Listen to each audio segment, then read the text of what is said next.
Hi, welcome. I'm Dan Schrader. I'm the Bible study editor at Northwestern Publishing House. Joining me today is Pastor James Hein, the author of the Bible study, Idols We Never Knew We Had. Welcome, Pastor Hein. Thanks for having me, Dan. What prompted your interest in the topic, the idols we never knew we had? I was really, as an adult, reading three different people. For me, it was, one was St. Augustine. And St. Augustine talked about, it made me rethink what sin looked like. He talked about sin as disordered loves, not just loving bad things, but loving good things too much, and how that played into idolatry, turning a good thing into a God thing. Of course, reading Luther and his explanation on the commandments and how everything really falls under the first commandment and points back to that on idolatry. And then thirdly, I think anybody in the 21st century writing about idols probably talks about or has read Tim Keller at some point before too. Those three guys got me to think.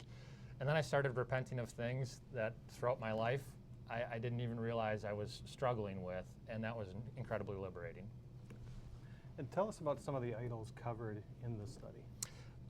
Yeah, I almost kind of took for granted the fact that a lot of maybe America, or the society around us, struggles with things like sex and money and materialism, and those things, even the secular world knows that those things have kind of disproportionate influence at times over people. So I tried to stick with what were, people who have conservative theology and traditional values. What kinds of things do we perhaps tend to struggle with loving too much? Things like family or success and work ethic, or romance, or those kinds of things that are good things, but we turn them into too big, and we look for too much security and value out of them in our lives.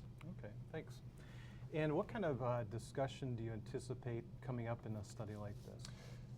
Yeah, I think, and I almost say hope, that the study will maybe touch a couple of nerves.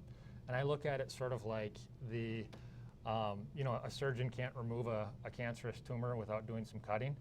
And so I think this kind of study tends to be when you're touching on new nerves, that maybe things you haven't repented of before. It gets a little messy and a little bloody, but that's spiritually healthy and it's spiritually clarifying. And my hope is that it'll be healing for people then too. Great. And in your opinion, what do you think is the benefit people will enjoy from this study the most? My hope is that I think a lot of Christians intellectually understand the gospel, but functionally in their life they perhaps look to other things for hope and security and value and identity. So for instance, we might know that God promises us to provide for our needs, but functionally our hope in life might come from how much do I have saved up in my 401k, something like that. I might know that I'm a child of God by grace and that's my identity, but functionally I might look to how well am I doing in my career to find my identity. And my hope is that Christians can take the gospel that saves them and push that into every area of their life and use the gospel as a resource for their functional, operational hope and value and security moving forward. Well, thank you. Thanks for giving us an overview today, and thank you for joining us, and we hope that you consider participating in this study.